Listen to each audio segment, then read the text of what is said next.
We've all gotten to know him these past few weeks and would like to share it with you. I've known him for a long time. When I met him, the first thing I noticed, he was very bright, 2 shades lighter than me. Since that time, we've become old and dear friends. I'm very dear to him, he's very old to me. We both started out as young comics. I was 8, he was 18, that was 20 years ago. We've been working and trying out acts at clubs. I'd invite him over to see my act. Now that he's a big star, he invites me over to see my act. But he's always been very funny. He was born in Peoria, where half the kids in town call him a superstar these days. The other half call him Daddy.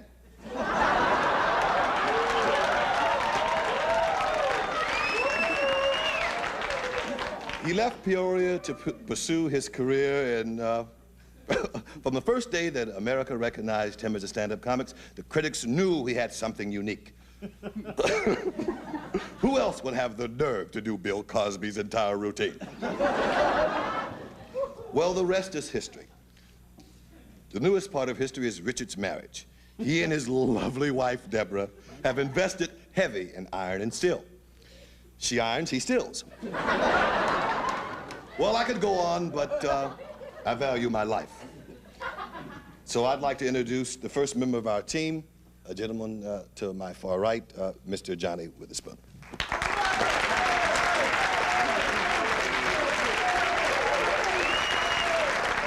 right. This is new to me. I'm from Detroit, and when we say we roast somebody, we actually roast somebody. This is Richard's last show, and I'm sorry, you know, but I'm expecting to hear a lot from Richard Pryor. One reason I knocked up his sister, impregnated his sister, I'll say that. No, he's my man, my main man. He take care of his people, you know, and we want to talk to you about that raise, brother. Richard would like to thank all of the people who made it possible for him being on NBC, and that's you, so give yourself a hand.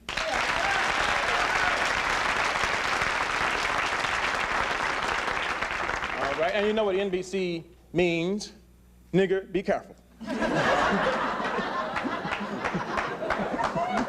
It's true, a lot of white people think Richard is unsympathetic to the plight of white people. Not true, right?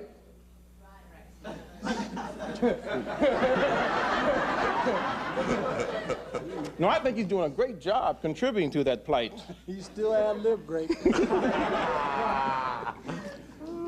You use that word coon a lot. Can I call you a coon? But I've enjoyed working with Richard Pryor, and I'm glad he's married now. I know that I can send my kids to school and not be frightened. Be cool, everybody. Thank you. Thank you. And now we have a young lady, Allegra Allison. Allegra, please.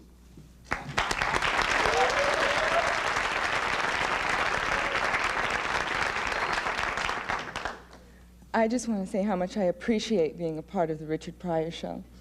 And it's my privilege to read the following telegrams, some of the nicer ones that have been sent to Richard. Here's one from President Carter. Just wanted to tell you that Miss Lillian loves your show. We're putting her in a home in the morning.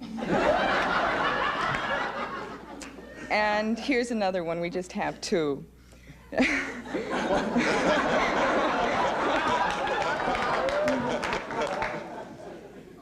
Dear Richard, thank you for canceling your dates in South Africa, especially the one with my daughter. Signed, Ian Smith. Thank you, Allegra. Thank you. This next gentleman is Tim Reed. Tim, please.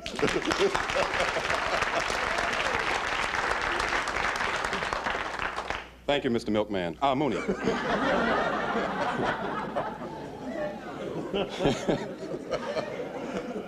As it has been stated, this is the last show.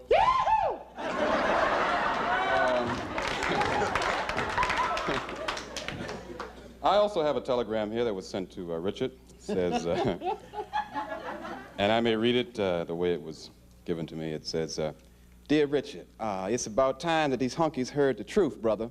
Yeah, see, you're a man who stood up, who got down and told it like it was. Yeah, you know, you refused to lick the boots and stuck to your roots. Yeah. We know where you're coming from because, you see, you haven't forgot where you came from. Right on, brother.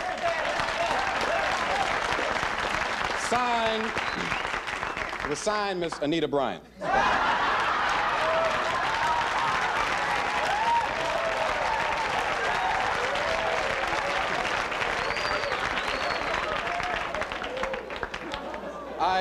I personally don't understand what all the problem is about what Richard, the remarks he made at the Hollywood Bowl. So after all, he's the same guy who used to hang around going, hey, sailor, want to dance? But besides that, Richard is my main man. I mean, he's really, truly a credit to his parents, Sammy Davis Jr. and Miss Jane Pittman.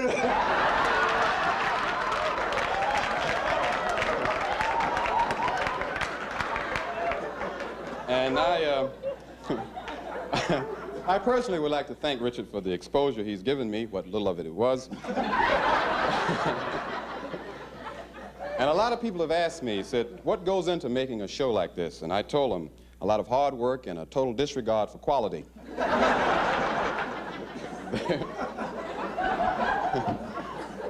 There are millions and millions of people out there, millions, virtually millions. And I'm sure that right now at least 20 or 30 people are watching me. Folks, the ratings weren't too high. As a matter of fact, they were so low for this show, we were beaten out by a documentary on PBS entitled The Armadillo, Nature's Little Tank. And now back to you, Milkman. Thank you. Thank you. Thank you, Jersey Bay Cow. We have a young lady that's very talented, Marcia Warfield.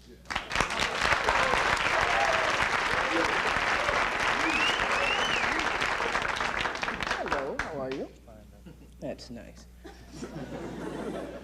Everybody's been saying such horrible things about this man, and I want to just set the record straight.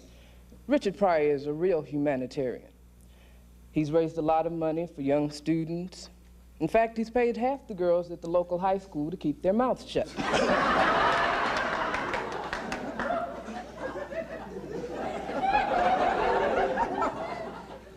When I first met Richard, he was single, and we dated a little bit. That was when I was much younger, and he was much older than he is right now. He thought I was 18, and I thought he was Santa Claus.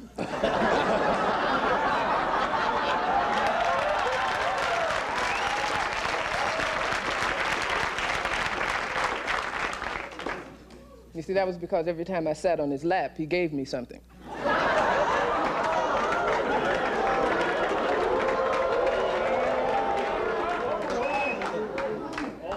Now I have a complete set of Welch's jelly glasses.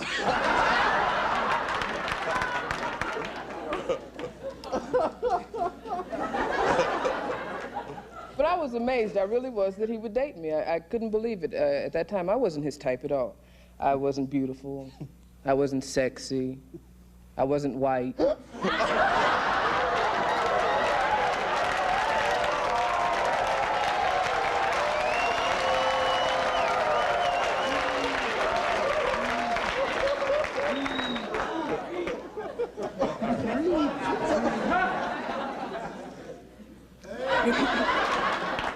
But I do know that he learned about sex through trial and error.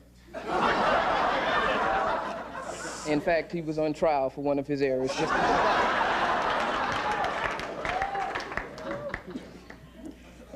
And now he's married to a beautiful, wonderful, warm woman. Didn't ask me nothing. I came to work and they told me Richard got married. I said, well, he still owes me $10. In fact, I hear that the honeymoon was a lot like the beginning or the opening of the first show. It was exciting, stimulating, adventurous, and she wouldn't let him take his clothes off either.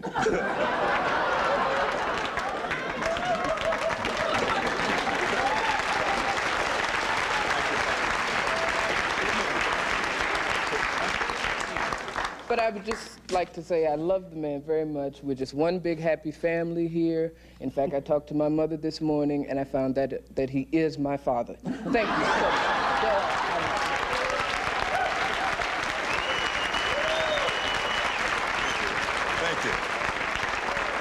Thank you. Thank you. We'd like to start on the other end now. A gentleman by the name of Robin Williams. Robin, please.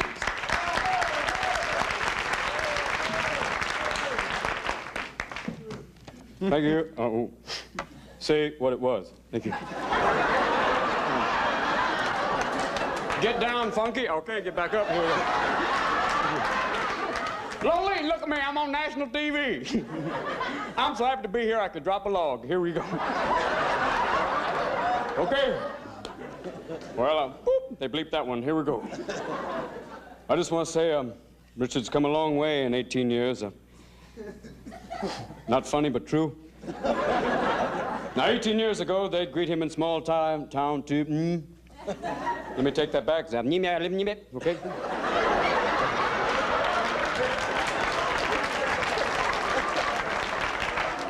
18 years ago, they'd greet him in small towns by tying a yellow ribbon around the old oak tree. Then they'd try and hang him with it. All I can say, though, is this man's a genius. Now, who else can take all the forms of comedy, slapstick, satire, mime, and stand-up, and turn it into something that'll offend everyone?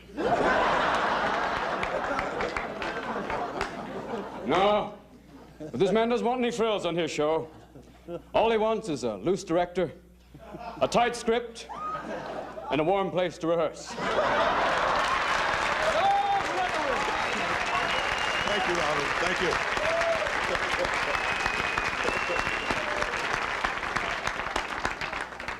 We have a charming young lady by the name of Sandra Bernhardt. Sandra?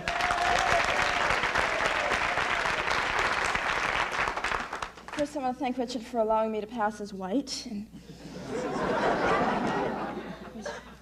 And I have a little announcement to make. Immediately following the World Series, the reunion of Richard's ex-wives will be held in Dodger Stadium.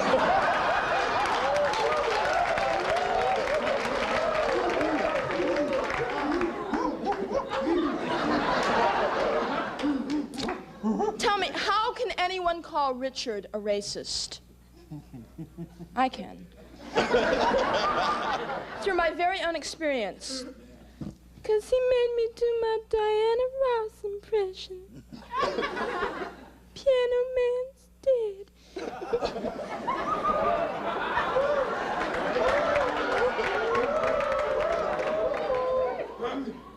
He is an equal opportunity employer, of course. There is no question that Richard is a good family man. He's a real family man these days, and he gives his kids everything that he has.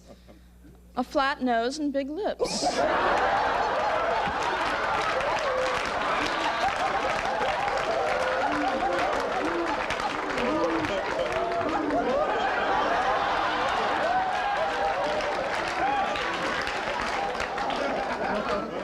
All I can say is Richard Pryor is his own man.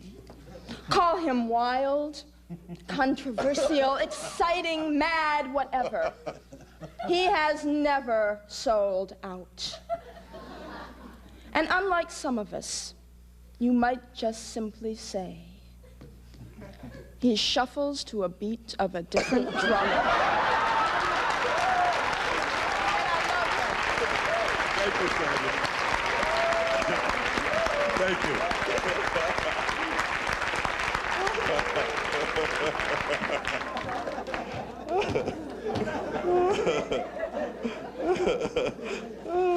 Flat nose and big lip.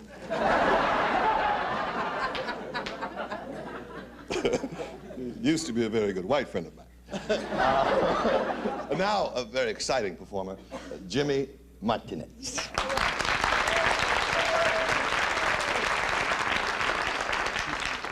Thank you very much. First of all, I have an announcement to make.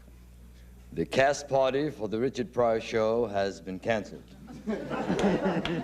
The cake and ice cream that Richie so graciously personally ordered for us was just busted at the Mexican border.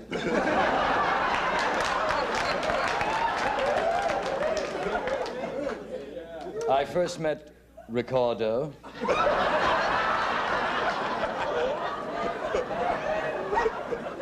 or might I affectionately say, Tabuna.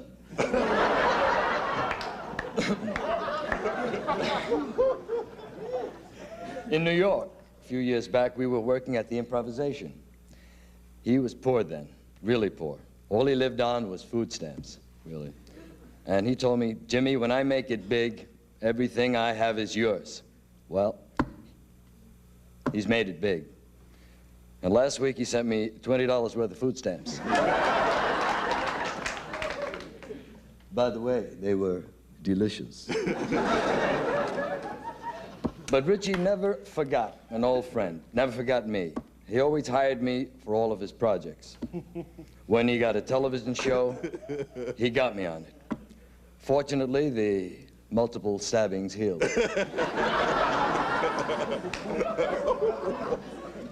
When he got a movie, he gave me a part, a co-starring role, mind you. And in all modesty, I thought I stole that big scene when I said, "Park your car, sir."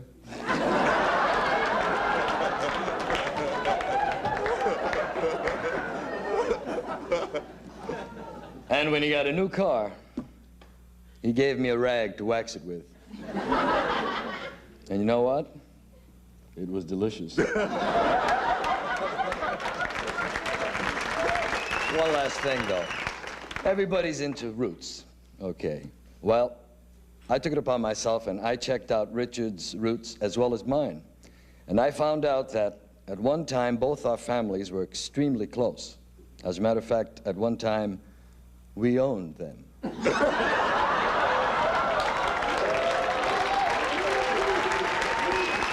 you, Jimmy.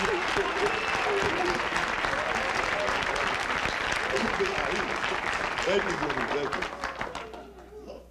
And next, a really big man on the show, Vic.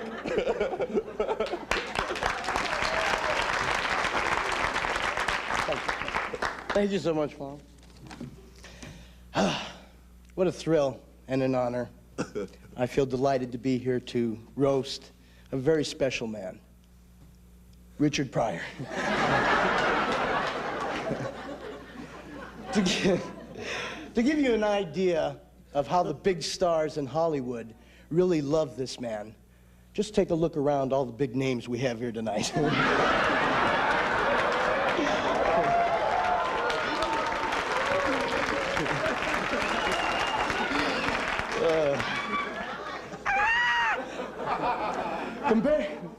Compared to this group, Demon Wilson is still a biggie. Excuse me, that's Demon. I'm sorry, I'm not familiar with yo language, Paul.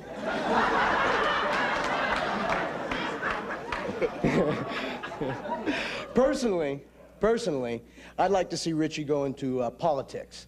He has something very much in common with the former President Nixon. They both made some dirty recordings. His are selling better. You know, Rich has had, I can call him Richie.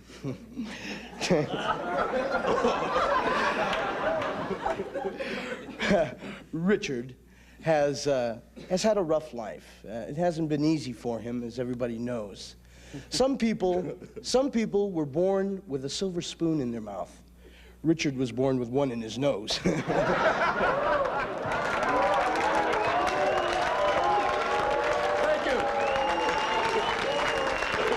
Thank you. Thank you. And now, for a highlight, we have a a very talented man. He's also a good writer. My friend, Mr. David Banks, and AKA Reverend Banks. Give a big round of applause.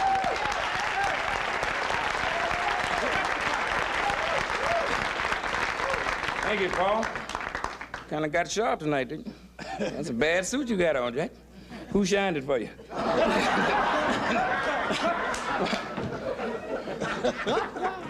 I need to sit up here and talk about my man like this. Here's a cat from Peoria. Put Peoria on the map. In fact, they're getting down to Peoria now, Richard. I come through Peoria, they really doing it now. I came through there playing post office now. You know the way they do it now? The girls stand on this side, and the boys stand on that side, and they come out in the center of the room. Now, if the girl is too ugly for you to kiss, you reach in your pocket and you give her a quarter. By the way, your sister made $9.07.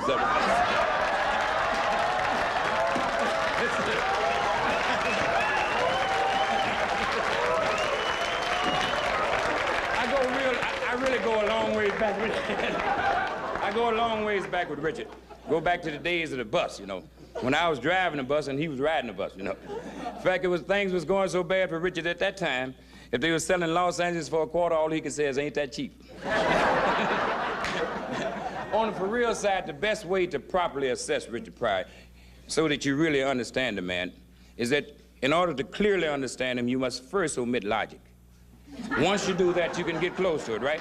Then you'll find that there's 80% pure gold. And the other 20%, they can be a little rough now. Right? That's what happened at the Hollywood Bowl. And they didn't understand him at all. And this cat, he loved everybody. Look at the show. He hired some of everything, Spanish, every nationality. He even hired Uncle Tom. You see Paul, don't you?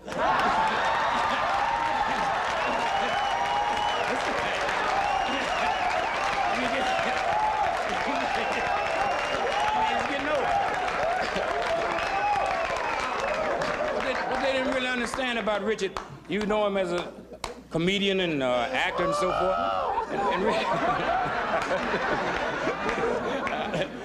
You know, most people know Richard as a comedian and an actor and so forth, and that ain't even how he started. He started as an athlete. And he's a pretty fair athlete, too. Oh, yeah, he was an athlete. He wasn't no boxer. You can see that. He wasn't no boxer. But he used to get down on baseball and with his usual style, how you see how he can rap.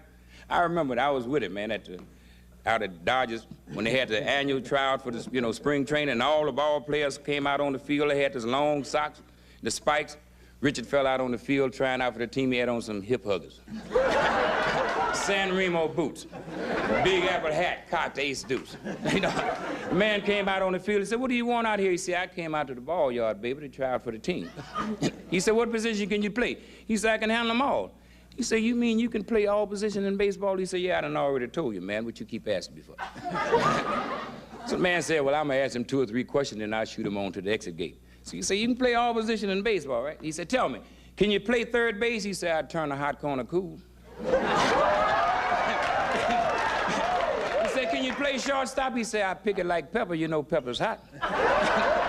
He said, "Can you play second base?" He said, "In and out the hole all day, can't drink, don't miss."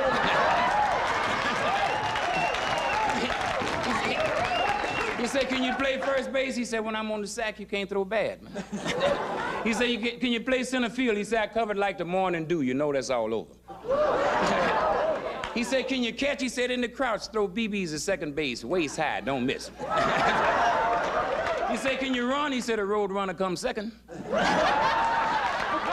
He said, "Can you bat?" He said, "Inside my pitch down the middle all day, outside over the fence, Ken Pole." He said, "Can you pitch?" He said, "I ain't been in the stretch yet." He said, "What's your name, man?" He said, "Sweet Chocolate Brown is my name, shined up with Dewdrop Griffin, gonna live." Man said, "You too tough, man." He said, "Tell you what, you get on out in left field." He said, "What?" He said, "You get out in left field." He said, "Which way is that, man?"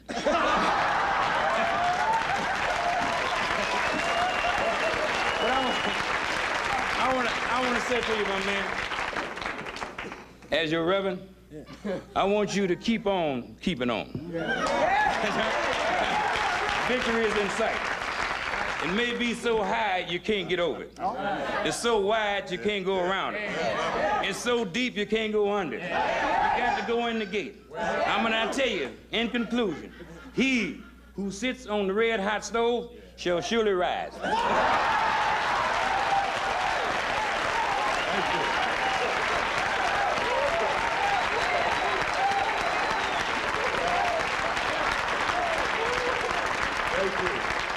Thank you, Reverend Banks, thank you.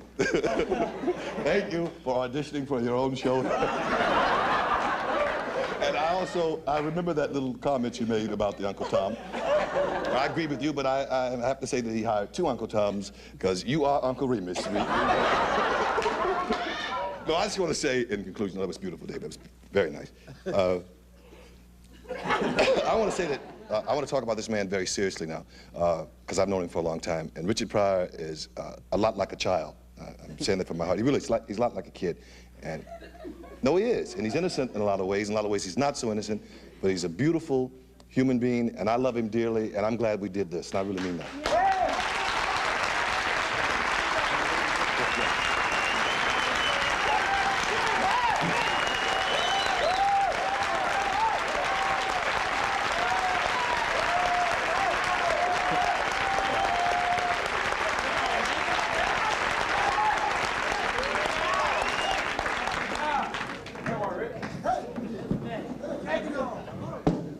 Thank you.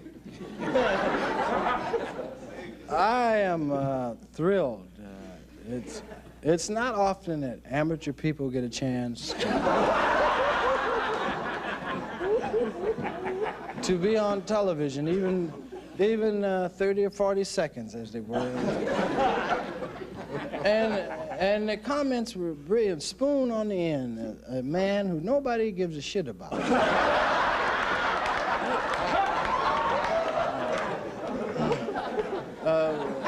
Was cleaning out toilets, and we found him, he was making a sandwich.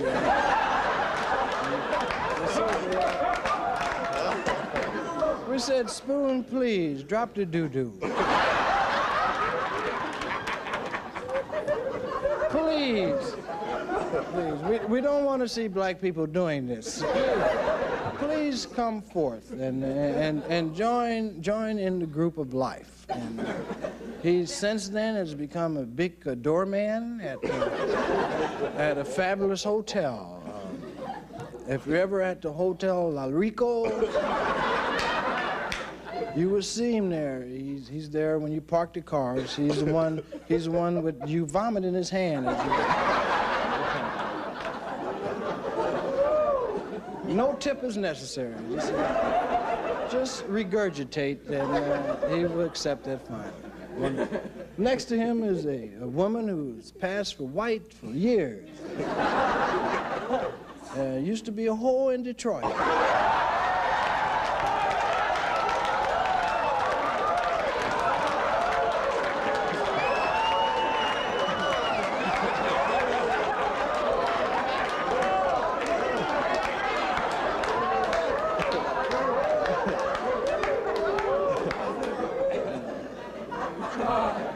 7 niggas I know fired her. Fag got her and let her loose. That's how she got to Hollywood. She came out here on a Greyhound, not a bus, a Greyhound.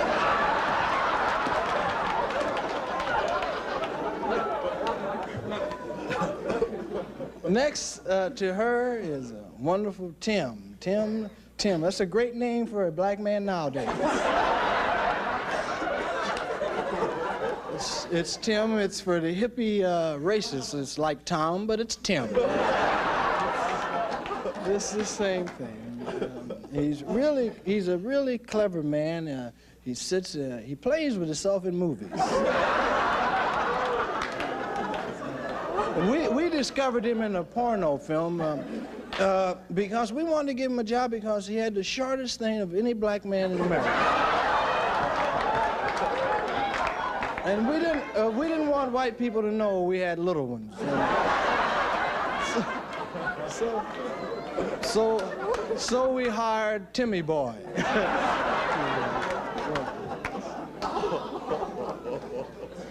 Next sitting to him is a big black gorilla.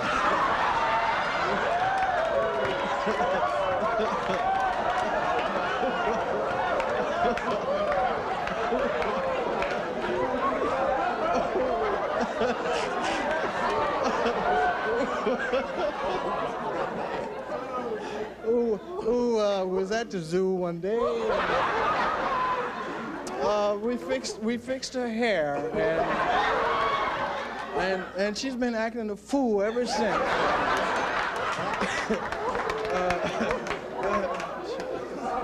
The only difference now, she cleans her cage. only difference. But I love her dearly. Next to her is what we call Miss Thing.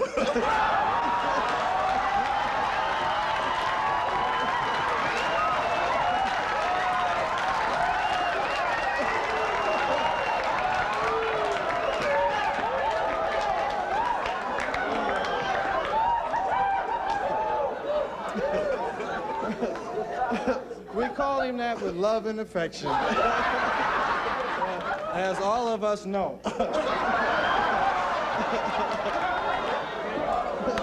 Well, he hasn't let us down yet, has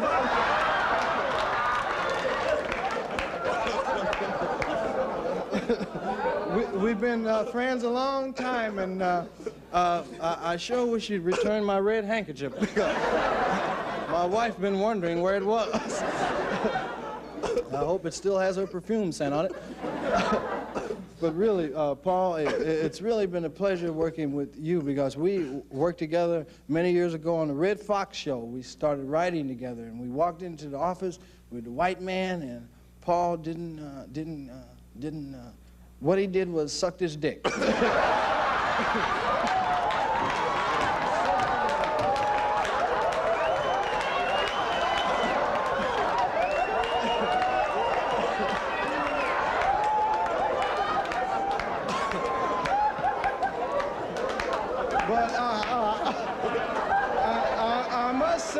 I must say, Paul had a sense of humor. He didn't let him come in his mouth.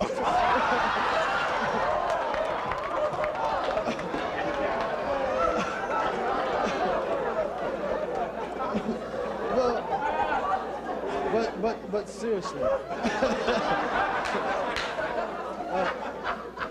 Paul wrote most of the dialogue for everybody up here tonight, and he's a brilliant writer. And we went once to. What was that man's name that we went to and we had to fight? The producer. Producer, the Bill. Shelton Leonard. Shelton Leonard. We walked in his office. We was there for an hour together.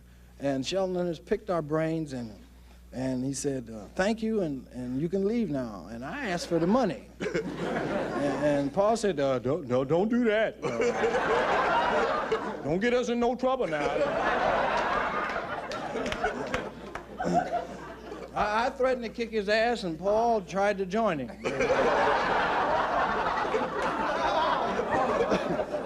but we're dear friends, and this is all in fun. Next, just don't tell him about Maropasa. Next I move. Paul was with me once when I first fucked my first faggot. And he's been holding that over my head for 2 years. I fucked a faggot. I just want to say it now so nobody else can tell. I liked it. I would have married him, but he had to go away and get an operation.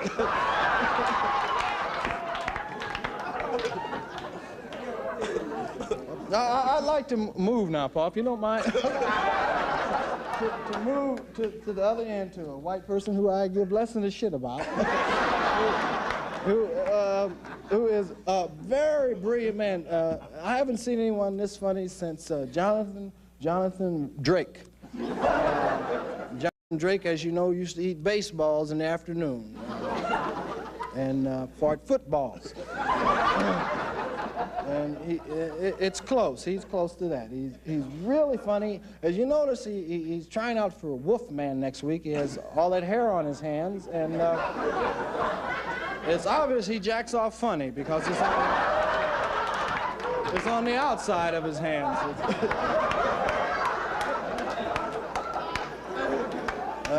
He's another brilliant queen that we have on the show.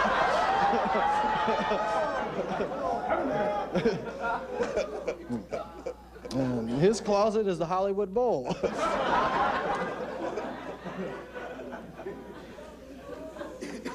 But moving right along, I'd like to move to the next lady.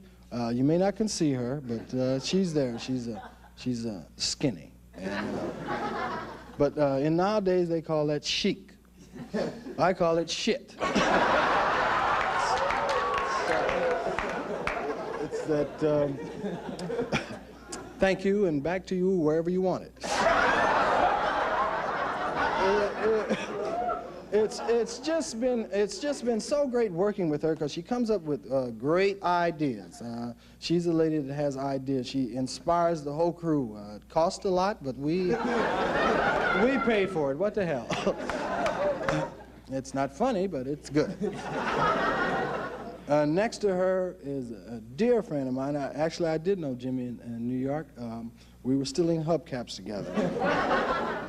And he was really funny. He was on heroin then.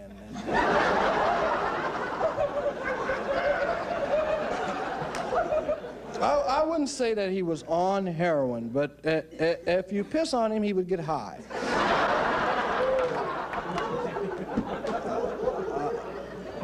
I don't know if that's the same. I just have a feeling it's not the same thing. It's just great, Jimmy, seeing you alive. That's the thing. Sitting next to him is a fat, ugly person.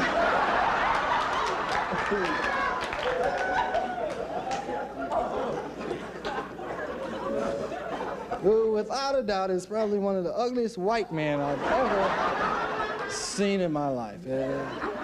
I don't know if it was a contest between him and the skinny woman, I wouldn't know who to vote for. I would just have to flip a coin. And take your bets and you take your chances. But he has a wonderful sense of humor. If he only had his own teeth, so he could smile. He has a wedding band on, but Mrs. Hippo isn't here tonight.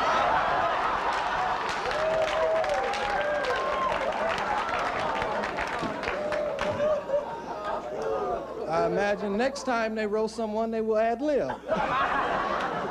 It's much more fun. Next and last and also least is a man that's taken me to more whorehouses than anyone. I first met him in the church. He tried to get an angel to sit on my face.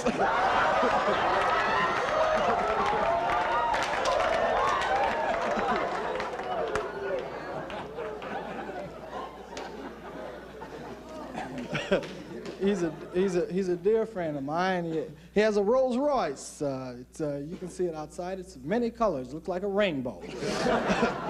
Blue, orange, green, and yellow, and purple.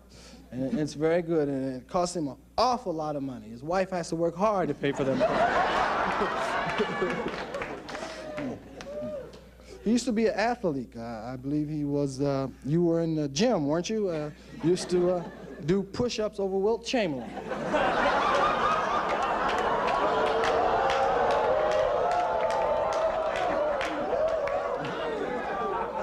Something, no, he's not gay, although he rides side saddle. But we've been friends a long time. I have no reason to tell you why, but that's the way it is when you're black. You must have a nigger to be your friend. So he's the biggest nigger I know, and I chose him to be my friend.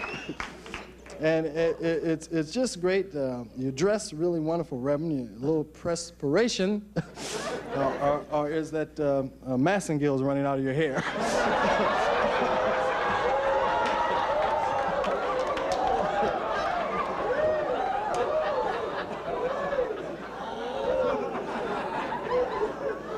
But all in all, when the deal goes down, that I really. I have a special place in my heart for everyone here. I really love them, and because they are brilliant people, and they've made the show possible. We worked 4 weeks together, and it's been hell in terms of whatever happened. I'd like to say something special to the man who makes the sets, to Roy. I can't remember Roy's name. Roy Christopher, and also Superlight. What's the motherfucker's name?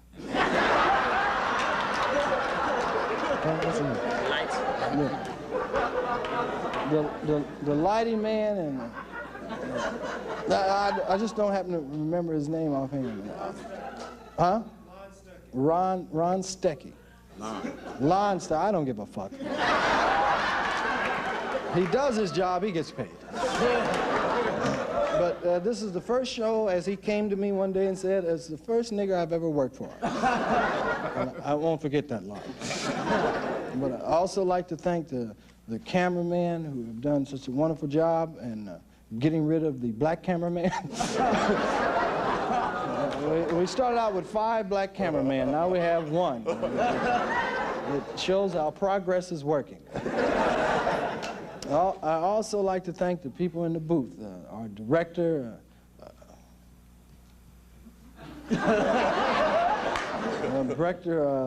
John Moffat, has a name like a puppet. He's a wonderful neurotic person who's going to die soon. And we keep him on because he has terminal guilt.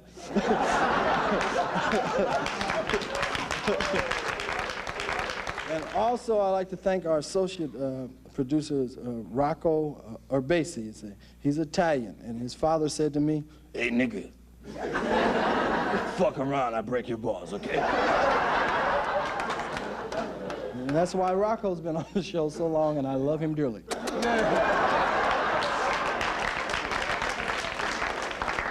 And in closing, the writers, Paul Mooney, who has worked with me a long time, is one of the most fabulous writers that I've ever worked with on any job that you could ever possibly have. We worked together a long time, and he's helped pull the show together and organize things and really kept it going, along with my dear friend David Banks, who is a person who can't write shit, but but he's just a funny motherfucker. That just says no right. And the other writers, from Scammers and from Scribbles, Bob Crimmins, Jeffrey, and Booker, Miss Booker Bradshaw, Jeremy, who else, man? Arthur Brady Bunch Sellers. Arthur Brady Bunch Sellers. I really wish I had their names really good because I haven't met them yet. They look at the credits tonight. They've been in a little room. They don't speak to black people. They just they write Bob Hope stuff, and Paul and David interpret it for me. And I think most of all, I'd like to thank all people for really enjoying me and making all this possible for me. It wouldn't be possible if it wasn't for y'all. And I thank you very much.